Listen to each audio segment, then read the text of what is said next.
तो जिनके साथ आज हम रूबरू हैं, मुखातिब हैं, जिनके साथ आज बातचीत होने वाली है, उनको जब आप देखते हैं, देखिए उनको करीब से देखिए, तो आपको जो याद आएंगे, उनको बहुत सारे लोगों ने युग पुरुष की संज्ञा दी, बहुत सारे लोगों ने उनको अपने समय का महापुरुष कहा, बहुत सारे लोगों ने कहा कि वो पुरुष नहीं, एक विचार हैं जो तब भी थे जब वो थे और आज भी हैं जब वो नहीं हैं। आचार्य रजनीश, जिन्होंने अपने विचारों की क्रांति से देश और दुनिया में दोनों ही तरह के लोगों की एक जमात पैदा की, वो भी जो उनके समर्थन में थे, वो भी जो उनके विरोध में थे, लेकिन ऐसे लोग नहीं के बराबर थे जो उनको इग्नोर कर सकें, जो उन पर ध्यान न दें। और यही किसी के रेलेवेंट होने, प्रासंगिक होने के संदर्भ में बड़ी शर्त होती है। उस समय के लोग उनको कैसे देखते हैं? दर्जनों देशों ने उनको बैन कर दिया। अमेरिका ने यह समझा कि यह तो एक ऐसा व्यक्ति है जो हमारे पूरे देश में जलजला ला सकता है। वो व्यक्ति जो निहत्था था, कभी हथियार साथ नहीं रखता था, उससे इतना बड़ा भय बहुत सारे लोगों को क्यों पैदा हो गया? और बहुत सारे लोग ऐसा क्यों कहने लगे कि अगर आचार्य रजनीश के विचार हमारे साथ हैं तो हमारे लिए जीवन में कभी भी अंधेरा नहीं है, वो हमारे लिए मशाल की तरह हैं। हम जानेंगे उनसे, जो उनके सहोदर हैं, उसी गर्भ से वो भी उद्भूत हुए जिससे आचार्य रजनीश आए। उनके भाई, जिनको आप शैलेंद्र सरस्वती नाम से पुकारते हैं, बहुत सारे लोग उनको डॉक्टर साहब कहते हैं क्योंकि वो प्रैक्टिसिंग डॉक्टर रहे हैं, चिकित्सक रहे हैं, और उन्होंने बहुत करीब से अपने भाई को बचपन से तब से देखा जब वो असल में चंद्र जैन से, रजनीश चंद्र मोहन जैन से रजनीश बनने की यात्रा पर निकले, ओशो बनने की यात्रा पर निकले। हर एक पड़ाव पर उन्होंने बहुत करीब से उनको देखा, और आज अगर आप उनको देखते हैं तो उसी वेशभूषा में उन्हीं की याद वो दिलाते हैं। तो एक तरीके से आज रजनीश मूर्तिमय अगर होते हैं तो शैलेंद्र सरस्वती के तौर पर होते हैं। बहुत स्वागत है आपका।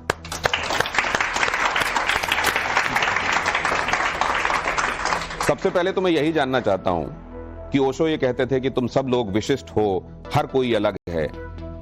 वो ये भी उन्होंने कभी कहा कि दुनिया फिंगरप्रिंट्स के जरिए अब व्यक्तिगत रूप से कैसे कोई अलग है, विशेष है, ये पहचानने में लगी है, और तुम भीड़ में शामिल होना चाहते हो, किसी के जैसा दिखना चाहते हो। आप रजनीश के जैसा क्यों दिखना चाहते हैं? उन्होंने ये भी कहा था कि मेरी बात मानने की जरूरत नहीं है। जी, तुम अपने विवेक से चलो। तो मैं अपने भीतर देखता हूं, मुझे सबसे ज्यादा क्या पसंद है इस दुनिया में। मुझे ओशो पसंद है, उनकी हर चीज पसंद है। जैसा भोजन वो करते हैं मैं चाहता हूं वैसा ही भोजन मैं करूं, जैसे कपड़े वो पहनते थे मैं चाहता हूं वैसे ही कपड़े मैं पहनूं। आप जो कपड़े पहने, याद रखिएगा, आप भी किसी की नकल कर रहे हैं। हो सकता है वो व्यक्ति विशेष आपको नाम ना याद हो, लेकिन वो एक जनरल आइडिया आपके मन में है। शायद कोई मॉडल, शायद कोई फिल्मी हीरो, शायद कोई विशेष व्यक्ति जो आपको बहुत पसंद है, आप भी उसकी नकल कर रहे हैं। देखिए, हम सब पैदा हुए थे निर्वस्त्र, तो वस्त्र तो हमने यहीं आके पहनना सीखा, तो जो हमें सबसे अच्छा लगेगा हम वही पहनेंगे। मेरे हृदय में ओशो बसे हैं, तो उनकी हर छोटी छोटी चीज मुझे अच्छी लगती है, इसलिए मैं उनकी तरह के कपड़े पहनता हूं।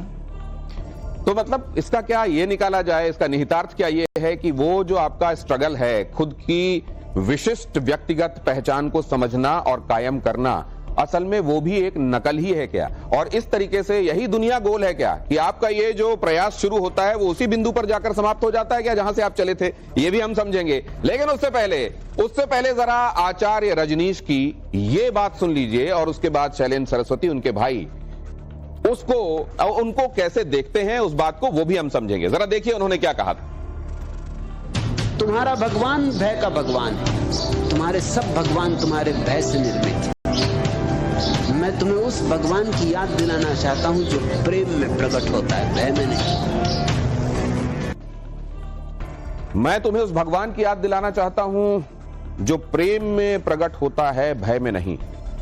इस संदर्भ में ओशो ने यह क्यों नहीं कहा कि तुम्हारे को मैं उस गॉड की याद दिलाना चाहता हूं जो प्रेम में प्रकट होता है, भय में नहीं। मैं तुम्हें उस अल्लाह की याद दिलाना चाहता हूं जो प्रेम में प्रकट होता है, भय में नहीं। मैं तुम्हें किसी और तरीके के संबोधन की बजाय उन्होंने भगवान संबोधन ही क्यों चुना? शैलेंद्र जी, आपको क्या लगता है? भगवान शब्द के दो अर्थ हैं। एक से तो हम परिचित हैं, जिसका पर्यायवाची गॉड, अल्लाह, ईश्वर इत्यादि इत्यादि है। हम मानते हैं कि किसी ने दुनिया को बनाया, जो दुनिया को चला रहा है, एक वो। तो भगवान का एक अर्थ तो वो है पारंपरिक। दूसरा अर्थ श्रमण संस्कृति में, विशेषकर जैनों और बौद्धों की संस्कृति में है, जो कि ईश्वर को नहीं मानते, किसी सृष्टा में भरोसा नहीं करते, किसी संचालक में भरोसा नहीं करते, लेकिन वे कहते हैं कोई मनुष्य, याद रखना मनुष्य की बात कर रहे हैं, कोई इंसान इतना भाग्यवान हो सकता है ध्यान में समाधि में डूबकर वह परमानंद को, सच्चिदानंद को, परम शांति को जान सकता है। ऐसा सौभाग्यशाली व्यक्ति, भाग्यवान व्यक्ति भगवान है। इसलिए महावीर के शिष्यों ने महावीर को भगवान कह के पुकारा, गौतम बुद्ध के शिष्यों ने बुद्ध को भगवान कह के पुकारा। यहाँ पे भगवान का वो अर्थ नहीं है इन्होंने दुनिया बनाई है, दुनिया चला रहे हैं, इस अर्थ में ओशो भगवान शब्द का प्रयोग। तो क्या अल्लाह पे वो लागू नहीं होता? क्या वो क्या अल्लाह को मानने वाले लोगों पर ये फिलॉसफी आयत नहीं होती? क्या जीसस को मानने वाले, गॉड को मानने वाले, इस तरीके से संबोधन करने वाले लोगों पर ये फिलॉसफी लागू नहीं होती है? देखिए, अगर आप उनके धर्म ग्रंथ की धारणा को देखेंगे उसमें आपको स्पष्ट पता चलेगा वो एक ऐसे कल्पना कर रहे हैं किसी व्यक्ति की जिसने दुनिया को बनाया, जो दुनिया को चला रहा है, जो लोगों के कर्मों का हिसाब किताब का लेखा जोखा रख रहा है और उसके अनुसार उनको दंड या पुरस्कार देगा। उनका जो निर्माता है ना, उसके होने की वजह से मनुष्य की सारी गरिमा खत्म हो जाती, फिर तो हम उसके हाथ की कठपुतली हो गए। ओशो कहते नहीं, ऐसा कोई ईश्वर कहीं नहीं है जो हमको चला रहा है, हम किसी के हाथ की कठपुतली नहीं है। ओशो पहली बार इंसान की चेतना को, वो जो ह्यूमन कॉन्शियसनेस है, उसको गरिमा और महिमा दे रहे हैं, वह बिल्कुल स्वतंत्र है। इस संदर्भ में ओशो कह रहे हैं कि तुम जिस भगवान को मानते हो वह काल्पनिक भय पर आधारित है, लोगों को डराने धमकाने के लिए कि हमारी कही बात के अनुसार चलो तो तुम्हें पुरस्कार मिलेगा स्वर्ग में, नहीं चलोगे तो दंड मिलेगा नरक में। आज मनुष्य प्रौढ़ हुआ है, संदेहशील हुआ है, वैज्ञानिक चिंतन मनन वाला हुआ है। इन बातों में आज का आधुनिक मनुष्य नहीं उलझेगा। हर चीज पर हम संदेह उठाएं, शक करें, पुनः खोजबीन करें और हो सकता है उससे बेहतर कोई चीज हम खोज पाएं। 72 हूरें मिल सकती हैं कि नहीं किसी को? आपके प्रश्न पूछने से पता चल गया आपको उत्तर पता है इसका। नहीं, आप मुझसे ज्यादा एनलाइटेंड हैं। मैं आपसे जानना चाहता हूं कि 72 हूरें उसकी कल्पना। देखिए, जब मैं स्वर्ग नरक को ही नहीं मानता तो बाकी की डिटेल्स में जाने की कोई जरूरत ही नहीं। स्वर्ग और नरक कोई भौगोलिक परिस्थितियां नहीं है जहां मरने के बाद हम पहुंचेंगे। स्वर्ग और नरक हमारी मनस्थितियां हैं जो हम अपने भीतर लेके अपने संग चलते हैं। ये मेरे साथ देखिए, मेरे साथी एंकर्स भी हैं और ये जब से इनको पता चला कि आचार्य रजनीश के भाई आ रहे हैं तो इन्होंने, क्योंकि उनकी फिलॉसफी को बहुत पढ़ा देखा है, तो ये अपने अपने सवालों के साथ आप से बात करना चाहते हैं। स्वागत है आपके सवालों का, स्वागत है। मेरा क्वेश्चन ये होगा कि आप मॉडर्न एजुकेशन को प्रमोट करते हैं, ओपन कल्चर के बारे में बात करते हैं। ऐसे में रणवीर अलाहाबादिया का आजकल एक वीडियो सोशल मीडिया पर काफी ट्रेंड कर रहा है और लोग उसके अगेंस्ट भी बोल रहे हैं, कुछ लोग उसके फेवर में भी बोल रहे हैं। आपकी उस पर्टिकुलर वीडियो को लेकर क्या कुछ राय होगी? क्या आज हम इतने मॉडर्न हो गए हैं जो अपनी फैमिली को लेकर इस तरीके की बातें सोशल मीडिया पर बोले? देखिए, पहली बात मैं एक बता दूं कि पिछले 25 साल से मैंने टेलीविजन नहीं देखा, तो आप जिस घटना का जिक्र कर रहे हैं उसके बारे में तो मुझे नहीं पता, इसलिए मुझे कोई अधिकार भी नहीं उस पर कमेंट करने का। लेकिन संक्षिप्त में मैं जो समझा हूं आपकी बात से, उसमें मैं इतना कमेंट, एक जनरल ओपिनियन कह सकता हूं इस पर्टिकुलर इवेंट के बारे में मुझे नहीं पता। बल्कि आपको बीच पे रोकते हुए, अगर आप इस पर्टिकुलर इंसिडेंट के बारे में नहीं जानते हैं, रणवीर अलाहाबादिया एक सोशल इन्फ्लुएंसर हैं, उनके बहुत सारे फॉलोअर हैं सोशल मीडिया में। उन्होंने क्या कहा, हालांकि उसको पूरा का पूरा वैसा हम नहीं सुना सकते हैं, वो आपकी पार्टिसिपेंट्स हैं, उन्होंने भी ऐसी बातें कही हैं जो समाज में हमारे यहाँ जो स्थापित अवधारणाएं हैं उनके बिल्कुल खिलाफ हैं। तो अब वो फिलॉसफी जो ये कहती है कि वर्जनाओं को तोड़ो, अनलर्न करो जो तुमने सीखा है और खुद अपनी परिभाषाएं और अपना सत्य यथार्थ गढ़ो, तो क्या उन परिभाषाओं के हिसाब से ये लोग सही हैं या वो परिभाषा भी इन लोगों को खारिज करती है? नहीं, ये लोग तब भी सही नहीं है। देखिए, अगर कोई गलत बात हमेशा से प्रचलित रही है तो उसके अगेंस्ट हो जाना भी उतना ही गलत होगा। ओशो ने यही किया है? जी नहीं, ओशो ने 50,000 लोगों की सभा में बंबई में जो प्रवचन माला दी है संभोग से समाधि की ओर, उसमें ऐसी कोई हास्यास्पद बात हुई थी क्या? लेकिन आप ये कह रहे हैं कि ढांचों को तोड़ो ही ना जो रूढ़िवादी हैं। हम क्यों ना क्वेश्चन करें, why is sex a bad word? Why? नहीं, मेरी दृष्टि में नहीं है। मैं ये कह रहा हूं कि जिस चीज को बहुत सालों साल, हजारों साल से दबाया गया है वह विस्फोट करेगी, ये उसका स्वाभाविक परिणाम है। मैं भी वही कह रहा हूं। ये लोग जिस प्रकार से, अगर आप बता पाए ओशो की फिलॉसफी क्या है 2 लाइंस में, अगर बच्चे बैठे हैं 4 शब्द में बता दूं? हाँ बिल्कुल। पहला, जीवन का सम्मान, respect for life, reverence for life. दूसरा, ध्यान, मेडिटेशन, अवेयरनेस। आपका नाम साक्षी है ना, तो ध्यान की परिभाषा ओशो ने की है विटनेसिंग कॉन्शियसनेस, साक्षी भाव। तीसरी बात है प्रेम, लविंगनेस। और चौथी बात है ओंकार श्रवण, परमात्मा की ध्वनि के में डूबना, समाधिस्थ होना, ये 4 मुख्य बातें हैं। ये 4 मुख्य बातें इसमें। ये एक सेकंड आपके पास आ रहा हूं। अगला सवाल श्वेता जल्दी से आपसे। आपने ये कहा इसमें कि केवल जो खराब बातें हैं उनका विरोध करना सही हो ये जरूरी नहीं है, उनका विरोध करना भी गलत हो सकता है, आप ये कह रहे हैं। एक नए मूल्य स्थापित करना चाहिए पुराने मूल्य को तोड़ने पर। नहीं, ये कोई मूल्य स्थापित नहीं हुआ, इसमें मूल्य स्थापित नहीं, सिर्फ हंसी मजाक उड़ा रहे हैं, हिंदी मजाक कर रहे हैं, इससे कोई मूल्य तो स्थापित नहीं होता। ओशो धर्म की कोई जरूरत नहीं बताते थे, संगठित धर्म को वो नहीं मानते थे। तो मेरा सवाल है, वो देश जिसमें करोड़ों लोग प्रभु श्री राम को मानते हैं, वो देश जिसमें करोड़ों लोग राधा कृष्ण को मानते हैं, वो देश जिसमें करोड़ों लोग माँ के हर स्वरूप की पूजा करते हैं, वो देश जिसमें गंगा को भी हम माँ कहते हैं, वो देश जिसमें गाय को भी माता कह के पूछते हैं, वो देश जिसको खुद हम भारत माँ कहते हैं, उसमें ये कहना कि धर्म की कोई जरूरत नहीं, या इससे अच्छा ये नहीं होता कि धर्म ही वो जगह है जहां आप डुबकी लगाकर अपने आप को पा सकते हैं? देखिए, आपने जिन पॉइंट्स का उल्लेख किया, सबसे पहले तो ये समझ लें ओशो ने इनको कितना सारगर्भित बताया है। गाय को माँ क्यों कहते हैं, इसके पीछे का पूरा मनोविज्ञान उन्होंने बताया है। उन्होंने कहा कि मनुष्य योनि में हम जो आए हैं, इसके पहले हम गौ योनि में थे, वो हमारी माँ है, हमारी जननी है। एक विकासवाद का सिद्धांत चार्ल्स डार्विन ने खोजा, वो शरीर का विकास है कि शरीर कैसे विकसित हुआ। ओशो कहते हैं आध्यात्मिक लोगों ने आत्मा का विकास खोजा। ठीक, हमारा शरीर वानरों से आया, चिंपैंजी से आया होगा, लेकिन हमारी आत्मा गाय से आई है, इसलिए गाय हमारी माता है।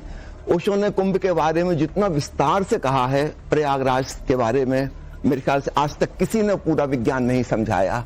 भगवान राम के नाम के ऊपर ओशो की 7 किताबें हैं, 7 किताबें हैं। भगवान कृष्ण के ऊपर सबसे लंबी प्रवचन माला है। 1 मिनट मुझे पूरी बात कर लेने दीजिए, है ना, अधूरी बात ठीक नहीं, उससे फिर गलतफहमी पैदा होती है। ओशो ने 650 किताबें लिखी हैं, उसमें जो सबसे बड़ी किताब है इतनी मोटी, उसका नाम है गीता दर्शन, और इतनी मोटी किताब है कृष्ण मेरी दृष्टि में।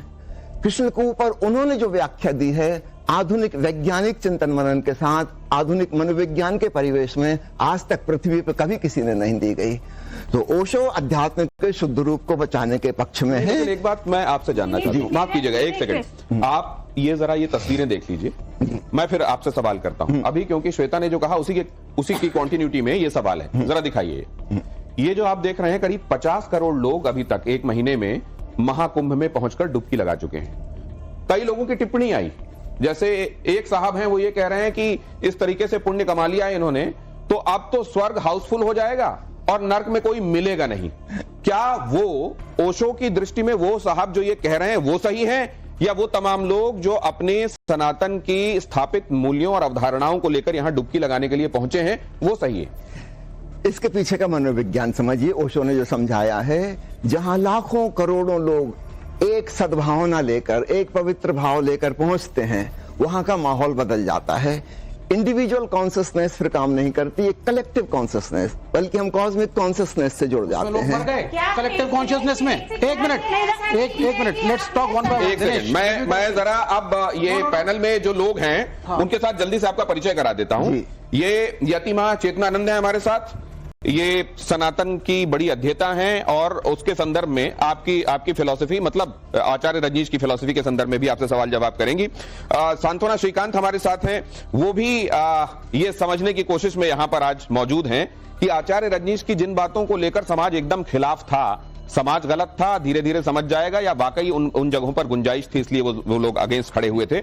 हमारे साथ मानवी जी जुड़ रही हैं जो कि स्त्री विमर्श पर बड़े प्रखर रूप से अपनी बात रखती हैं। हमारे साथ डॉक्टर निशा जुड़ रही हैं, निशा खन्ना, जो कि साइकोलॉजिस्ट हैं और एक बड़े हॉस्पिटल में अपनी सेवाएं दे रही हैं। इसके अलावा हमारे साथ विवेक श्रीवास्तव है बीच में। विवेक श्रीवास्तव हमेशा धारा के प्रतिकूल तैरने के लिए जाने जाते हैं, आज किस तरफ तैर रहे हैं, दोनों तरफ तैरेंगे, क्या होगा मैं जानना चाहता हूं। लेकिन निधि चौधरी जी से भी आपका इंट्रोडक्शन करा दूं। निधि चौधरी जी समाज के लिए सेवा के संदर्भ में कई काम करती हैं और नारी विमर्श पर उनका भी दखल रहता है। अब जरा इसको आपने जो महत्वपूर्ण बातें कही हैं, पहले मैं प्रयाग वाली बात को पूरा कर दूं। जी एक सेकंड, क्योंकि आपके पास समय नहीं है ज्यादा, इसलिए मैं विस्तार में नहीं बोल पाऊंगा। ओशो ने खूब विस्तार से समझाया है कुंभ के बारे में। उनकी किताब है गहरे पानी पैठ, एक दूसरी किताब है मैं कहता आंखन देखी, इसमें तीर्थ के ऊपर उसके पीछे जो सीक्रेट साइंस है स्पिरिचुअलिटी की, उसमें बहुत विस्तार से कहा है और कहा है कि लाखों करोड़ों लोगों का इकट्ठा होना एक बहुत महत्वपूर्ण बात होती है। सब एक भाव दशा में, एक कलेक्टिव कॉन्शियसनेस में ब्रह्म से जुड़ सकते हैं। ओशो ने क्लियरली कहा है गंगा में नहाने से पाप नहीं धुलते हैं। यही तो यहां मैं भी कह डिबेट रहा जो हूं। मैं करूंगा ओशो के इंटरप्रिटेशन पे करूंगा।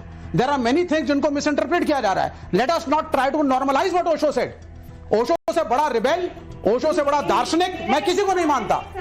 एक मिनट, अब ये कुंभ में जो कलेक्शन हो रहा है, ये इसमें एक पॉलिटिकल धारा भी सम्मिलित है, इसमें कुछ रिलीजियस मोटिवेशन भी सम्मिलित है। वहां लोग मर गए, वहां के जो मैनेजर्स हैं मैनेज नहीं कर पाए। कौन सी कलेक्टिव कॉन्शियसनेस? कर रहे हैं, there is no collective consciousness. अगर मेरा ऑब्जेक्शन है कि हम कुंभ पे बहस कर रहे हैं या आज ओशो के विचारों पे बहस कर रहे हैं? कलेक्टिव कॉन्शियसनेस कहां पर रहेगी और कहां पर नहीं रहेगी, उस तरफ नहीं मैं ये 10 सेकंड एक साथ एक कॉमन कॉज को लेकर इतनी बड़ी दुनिया का सबसे बड़ा जुटान जी, क्या आपकी निगाह में कलेक्टिव कॉन्शियसनेस के लिए जगह नहीं बनाता? नहीं है sir, because you can not guarantee that those 50 crore people were spiritual और वो डुबकी स्पिरिचुअलिटी लाना चाहता हूं।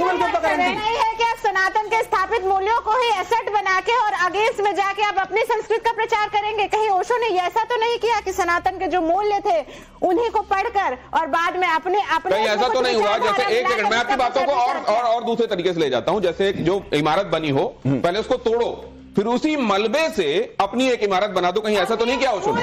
एक सेकंड जवाब लीजिए। यह बुद्ध ने किया, जवाब लीजिए। यही बुद्ध ने किया, यही बुद्ध ने किया, वो कह रहे हैं। जवाब ले लीजिए सर, जवाब ले लीजिए। बुद्ध ने तो यही कहा। आप सुनने के लिए तैयार तो हो? प्लीज मैं आ रहा हूं। आज चेतनानंद जी, यतिमा चेतना जी आपके पास और निशा जी आपकी बारी में आ रहा हूं मैं जी। पहले आपके सवाल का जवाब दे दूं। देखिए, चाहे गौतम बुद्ध हो, चाहे कबीर साहब हो, चाहे गुरु नानक देव हो, चाहे ओशो हो, इनको मिलता है अपने भीतर से आत्मज्ञान।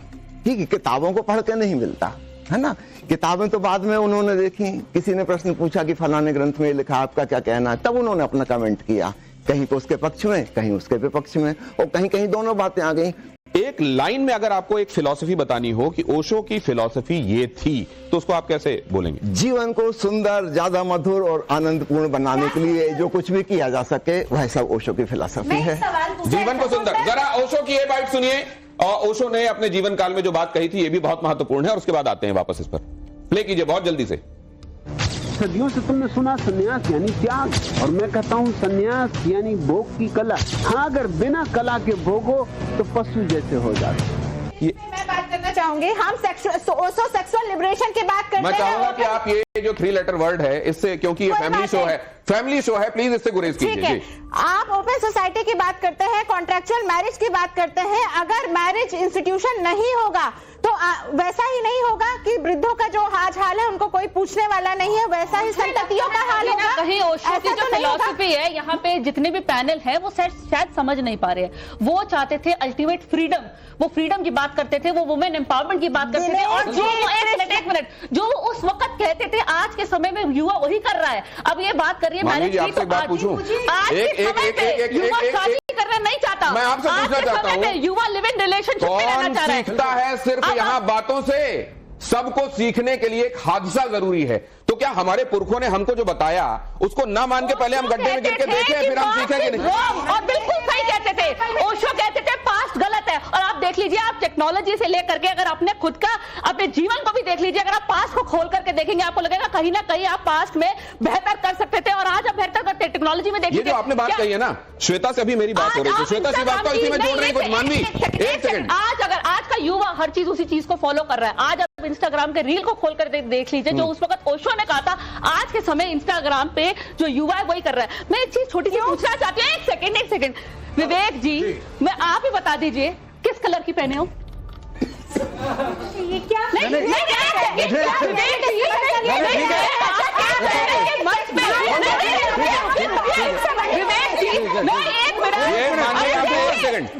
एक सेकंड मानवी, अभी एक सेकंड मानवी, आपने क्या कहा अभी? मैंने सिर्फ विवेक जी से 1 मिनट पूछा है किस कलर की पहने हो। अच्छा, एक मिनट भाई साहब, किस कलर की पहने हो?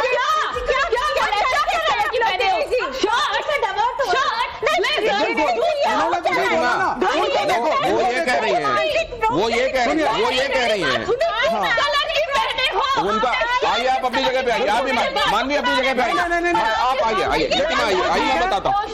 मानवी आपके लिए ये जगह तय है, प्लीज आ जाइए। मानवी की बात से सहमत हूँ, उन्होंने एक प्रश्न पूछा, हाँ, लेकिन उनकी मानसिकता देखिए, वो साध्वी है, उनकी मानसिकता देखिए, उनकी मानसिकता देखिए, मानवी सही है और वो गलत है, आपकी मानसिकता गंदी है।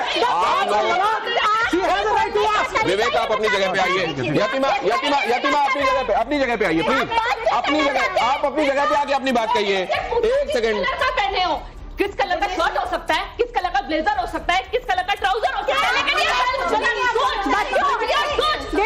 मानसिकता का बिल्कुल ताली आनी चाहिए इसके लिए। कमाल है, क्लैप फॉर मानवी।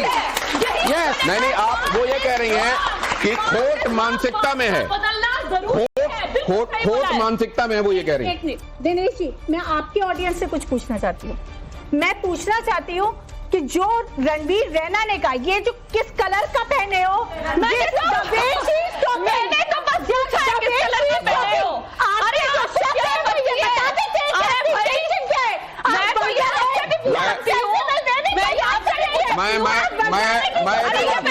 निधि के पास जा रहा हूँ। निधि, ये जो पूछ भी लिया कि किस कलर की। एक सेकंड, आप अपनी जगह पे आइए, मानवी जगह पे आइए। It is not free for all. नहीं, यहाँ पे आइए प्लीज, यहाँ पे आइए आप। ऐसे अगर हर कोई अपनी जगह से उठ के यहाँ, ये देखिए प्लीज। मैं एस्ट्रोलॉजी में हाँ। तो हम खुद बताते हैं कि इस कलर का इस दिन पहनना है, तो उसमें प्रॉब्लम क्या है? मैं एक सेकंड, उनको तो पता भी नहीं होगा कि बात क्या चल रही है। एक सेकंड, मैं एक सेकंड प्लीज। यतिमा कह रही है कि किसी चीज के साथ जुड़े हुए कॉनोटेशंस जो हैं, हर एक बात के साथ केवल अर्थ नहीं होता, उसके साथ कॉनोटेशंस भी जुड़े होते हैं, उसके साथ का कैसा एक भाव है वो भी जुड़ा होता है। आपको उन सेंसिटिविटीज का भी ख्याल रखना चाहिए, यतिमा ये कह रही है। उधर कहना यह है कि अगर मैंने पूछ लिया कि किस कलर का, तो वो रील से जुड़ा हुआ एक परसेप्शन क्यों। अब जरा नहीं, मैं इसमें श्वेता आपको भी लेके आना चाहता हूं। परिवार, एक सेकंड यतिमा, आ रहा हूं, आपकी बात आ रहा हूं।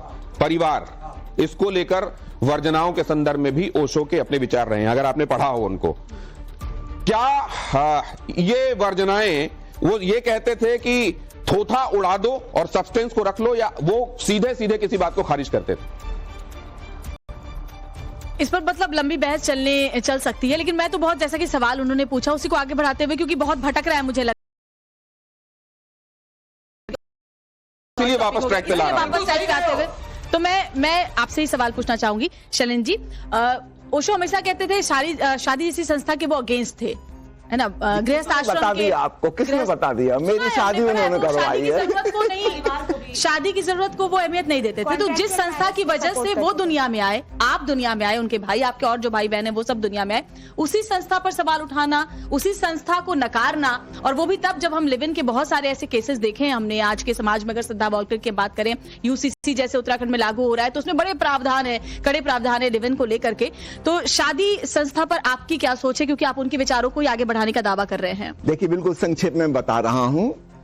ओशो का कहना है जैसे बैलगाड़ी में बैल आगे होते हैं, गाड़ी पीछे पीछे चलती है, ठीक ऐसे ही अगर विवाह पीछे हो, आगे प्रेम हो, प्रेम की वजह से विवाह आया हो, तो वह सुंदर होगा, जीवन में सुखदायी होगा। अगर इसी को इम्पोर्टेंस दी गई है कि इमोशंस को। प्रेम एक भावनात्मक चीज है, मुझे समझाने की जरूरत नहीं, आप में से प्रत्येक व्यक्ति जानता है। एक माँ का प्रेम अपने बच्चे के प्रति होता है, भाई भाई में प्रेम होता है, भाई बहन में प्रेम होता है, मित्र मित्र में प्रेम होता है, प्रेमी प्रेमिका में प्रेम होता है, पति पत्नी में प्रेम होता है। आपका विवाह कैसे हुआ है? मेरा प्रेम विवाह हुआ है, ओशो ने ही करवाया है फिर बाद में।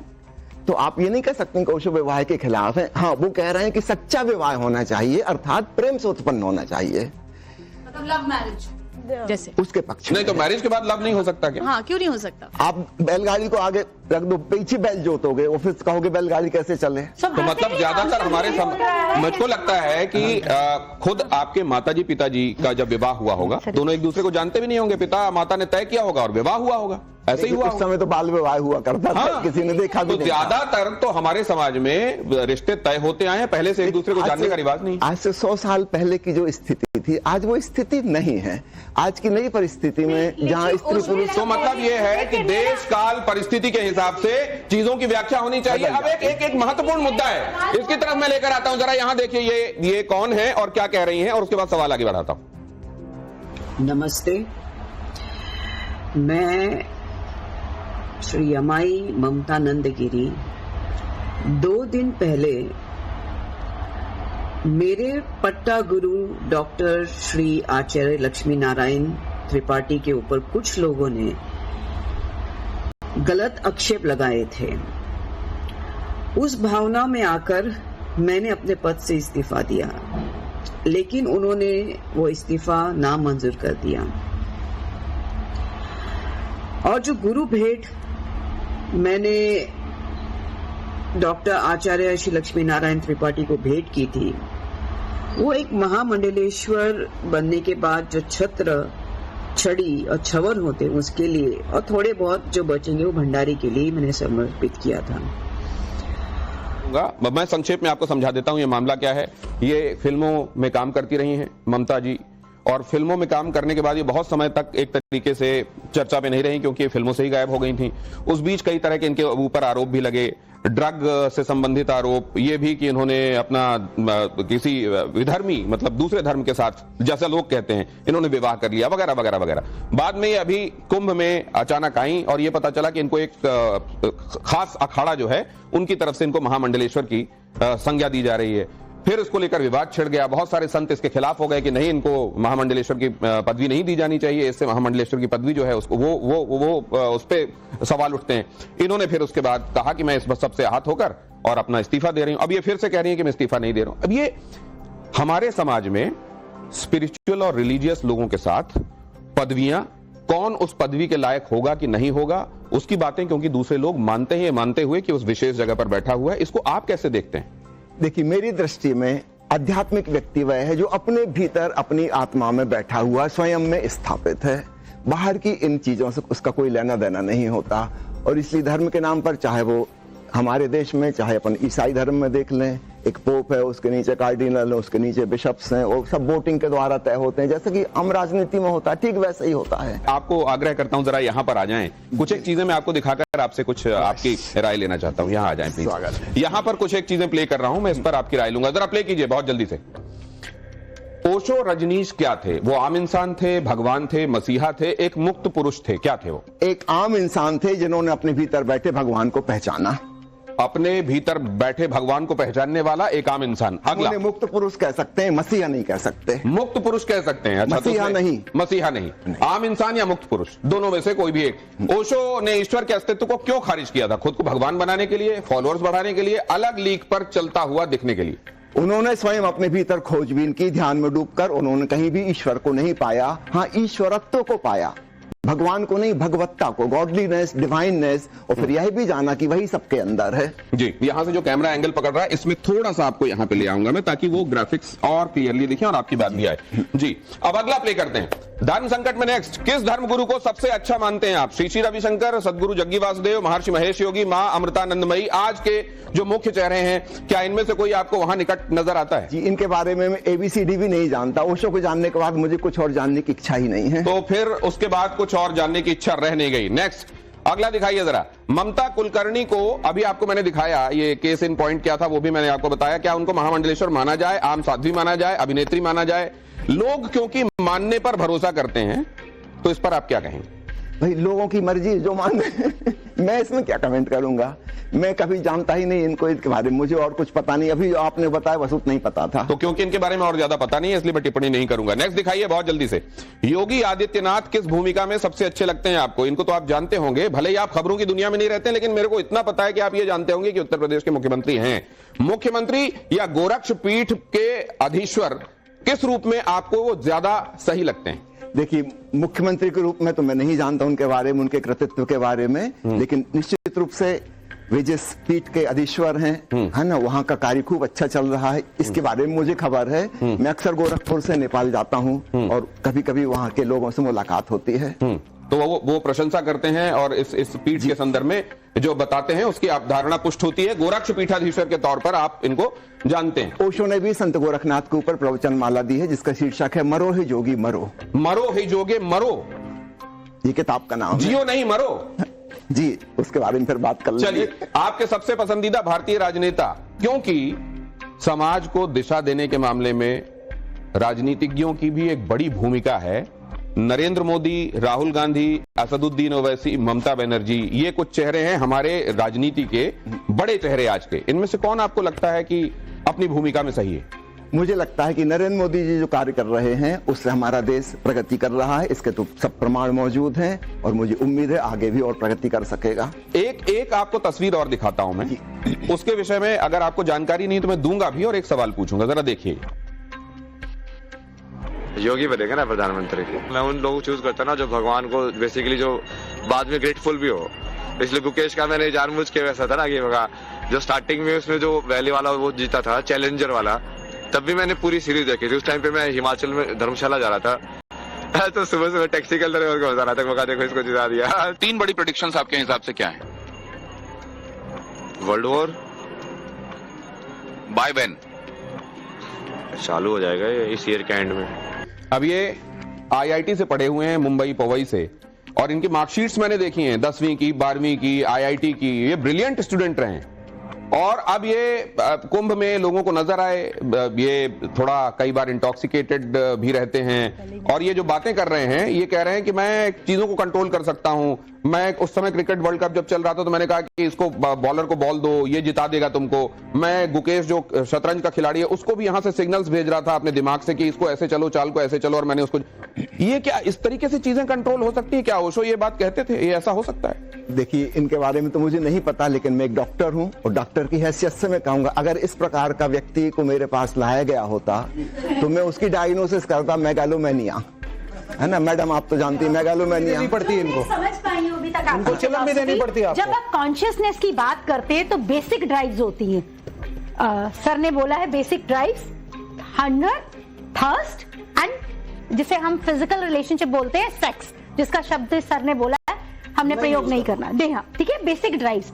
तो जो मुझे आप नहीं यूज करना कह के भी आपने यूज कर दिया। क्या करो, डॉक्टर हो एटोनमी बनाते हैं ना, तो हमारे बॉडी पार्ट्स से हम डिफरेंशिएट करते हैं जेंडर को। तो कहीं ना कहीं जेंडर डिफरेंशिएशन बचपन से होता है। आपकी बात क्या है उस पे आ जाइए। हाँ, मैं वो बात कहना चाह रही हूँ जो इनकी फिलॉसफी में अभी तक समझ पाई हूँ, क्योंकि मेरे को इतना ज्ञान नहीं है, बट मैं ये समझ रही हूँ कि आप कॉन्शियसनेस की बात करते हैं तो जो बेसिक कॉन्शियसनेस है वो बेसिक ड्राइव्स पर जाती है।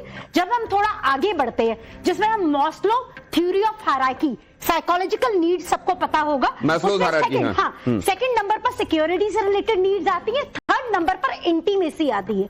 क्या ओशो इंटीमेसी को प्रमोट करता है जिसमें बिलोंगिंगनेस आती है? क्योंकि आप लव की बात कर रहे हैं, लव कभी फिजिकल लेवल पर, फिजिकल फैसिलिटी के लेवल पर नहीं आता, जहां हमारी सांस लेने से लेकर बाकी चीजों की बात। मतलब आप संक्षेप में ये कह रही हैं कि प्रेम जो है वो शरीर के इतर है, आप ये कह रही हैं? बिल्कुल, वो थर्ड लेवल पर आता है साइकोलॉजिकल नीड के अकॉर्डिंग। ठीक है। ऑडियंस के पास अपने सवाल के साथ तैयार रहिएगा, इस पर बहुत जल्दी से टिप्पणी आपकी और सांत्वना जी उसके फौरन बाद आपके पास। जी हाँ, जैसे मैस्लो ने सीढ़ियां बनाई हैं सोपान नीड्स के, अपन संक्षेप में उसको 3 हिस्सों में बांट लें। एक है हमारी पार्श्व की जरूरतें, मुझे भोजन चाहिए, मुझे पानी चाहिए, बीमार पड़ूंगा, इलाज चाहिए, रहने के लिए मकान चाहिए, चलने के लिए गाड़ी चाहिए, ये हमारी बेसिक नीड्स हो गई, रोजी रोटी, कपड़ा, मकान जिसको हम कहते हैं।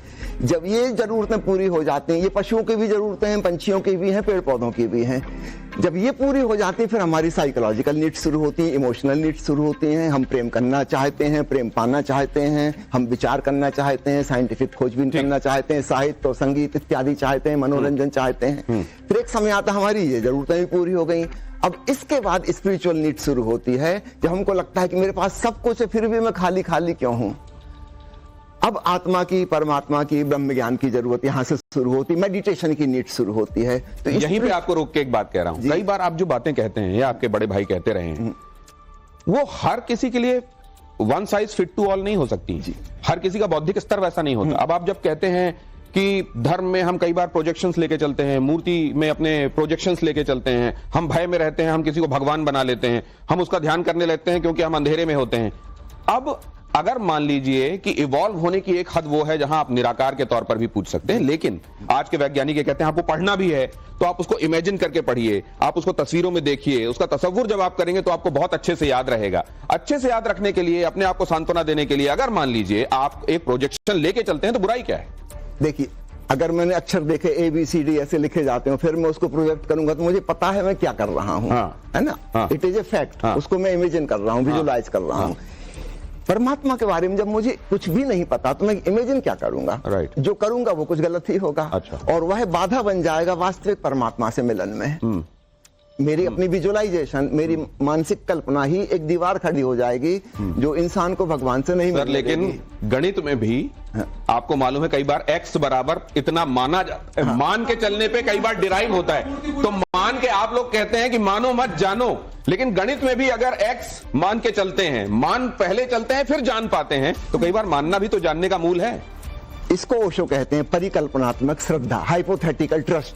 एक वैज्ञानिक भी कुछ अनुसंधान करता है, पहले एक हाइपोथेसिस बनाता है तो उसने कुछ तो माना, ठीक है ना, कि अगर ऐसा ऐसा होगा तो मान लो, अगर होगा तो। आप कह रहे हैं एक बात पूरी तो कहने दीजिए मुझे। नहीं, हाँ या ना में जवाब दे दीजिए उनका। मूर्ति पूजा गलत है? मूर्ति पूजा के खिलाफ हूँ। हाँ या ना में? मेरी पर्सनल बात पूछेंगे, मैं आत्म पूजा के पक्ष में हूँ। मैं भी पॉजिटिव थिंग लीजिए। दिनेश जी, आपको पता होना चाहिए हमारे देश में जो उपनिषद है, उपनिषद का नाम है आत्म पूजा उपनिषद। म्यूचुअल हैप्पीनेस में कम्युनिस्टों के खिलाफ। लेकिन अब मैं ऑडियंस के पास जाऊंगा। बहुत सारी बातें हुई, कितनी ऊपर से जा रही हैं और कितनी समझ में आ रही हैं। अब जरा मैं उनके पास जाता हूँ, सांत्वना जी के पास मैं आ रहा हूँ। एक ऑडियंस का सवाल ले रहे, कौन जल्दी से? हाँ, पूछिए जल्दी। जैसा कि आप ओशो के बारे में अभी तक मैं सुनते आ रही हूँ, ज्यादा मुझे पता नहीं है, लेकिन अगर युवाओं की भाषा में कहा जाए तो ओशो लव को प्रीच करता है, उनको आगे बढ़ाता है, तो मतलब युवाओं की भाषा में वैलेंटाइन को सपोर्ट करता है। और सेकंड क्वेश्चन मेरा ये है कि आप कहते हैं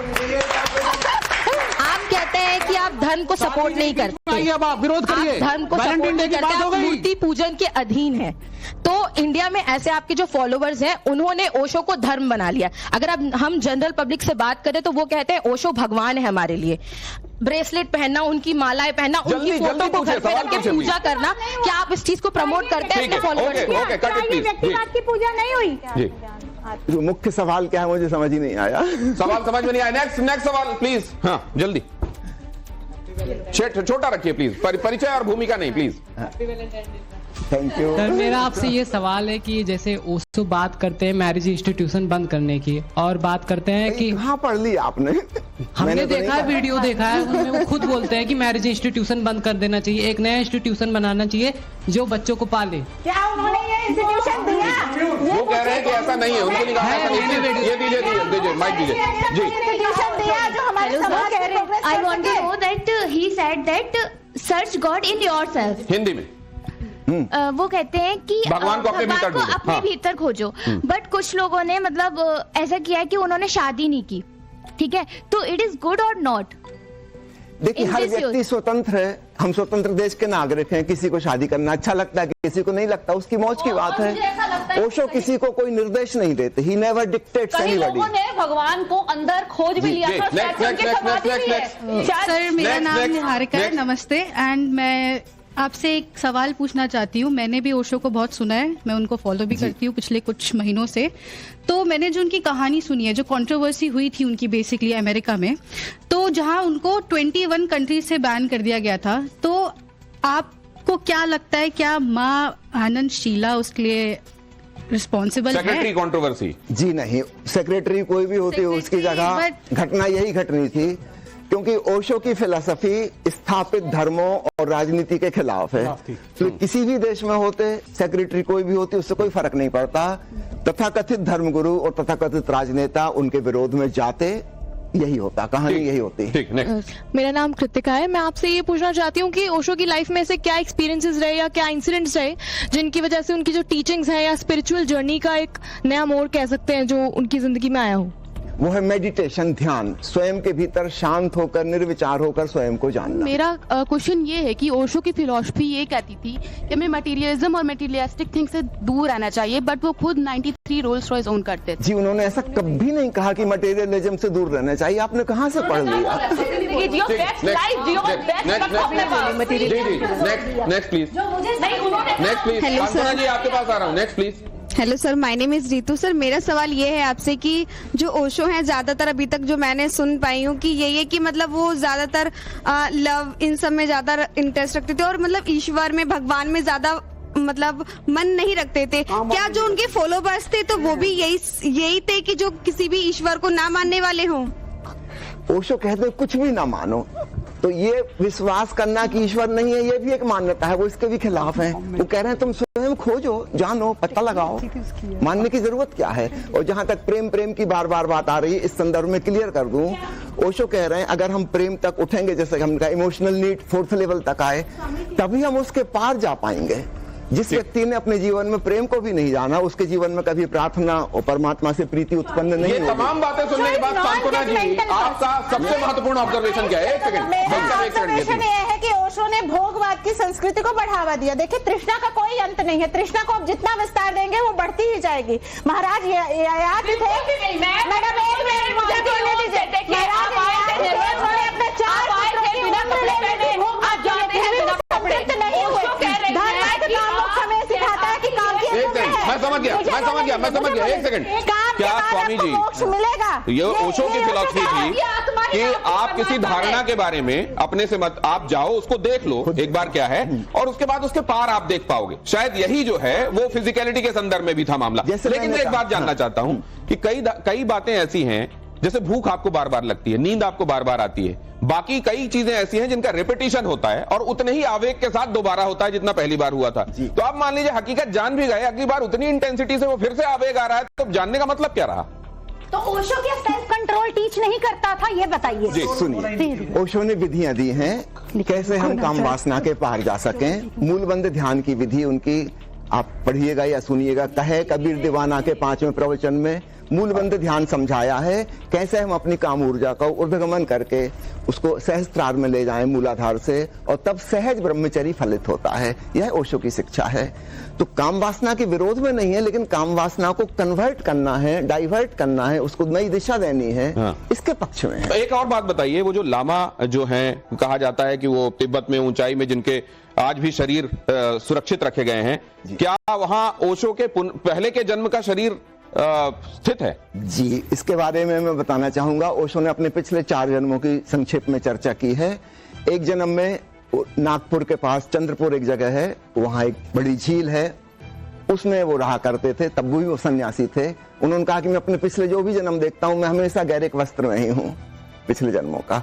दूसरा जन्म उनका था, संत बोधि धर्म हुए हैं भगवान बुद्ध की परंपरा में, जो साउथ इंडिया से चाइना गए थे। ओशो उनके साथ करीब 3 महीने यात्रा की है, लंबी यात्रा थी। एक अन्य जन्म में वे तिब्बत में थे और वहां पर 99 मूर्तियां रखी हुई हैं, 99 शरीर रखे हुए हैं उन खास लोगों के जिनके शरीर में साधना करते हुए कोई विशेष घटना घटी है।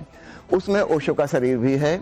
अगर पूरी बात बताऊंगा तो लंबी कहानी हो जाएगी, है ना। तो ये और एक चौथा, और उन्होंने बताया चौथा जन्म जो सबसे पिछला वाला था, लगभग 700 साल तो इससे एक बात और स्थापित होती है सर जी, कि किस धर्म में पुनर्जन्म की अवधारणा है, कौन सा वो धर्म है जो आत्मा के अस्तित्व को मानता है, कौन सा वो धर्म है जो पुनर्जन्म को मानता है। और इससे स्थापित हो जाता है कि ओशो ने भी जिस बुनियाद पर अपनी फिलॉसफी की इमारत को बनाया, असल में वो बुनियाद कौन सी है। बहुत धन्यवाद आप सभी को यहाँ हमारे साथ चर्चा में जुड़ने के लिए। आपका पुनः धन्यवाद।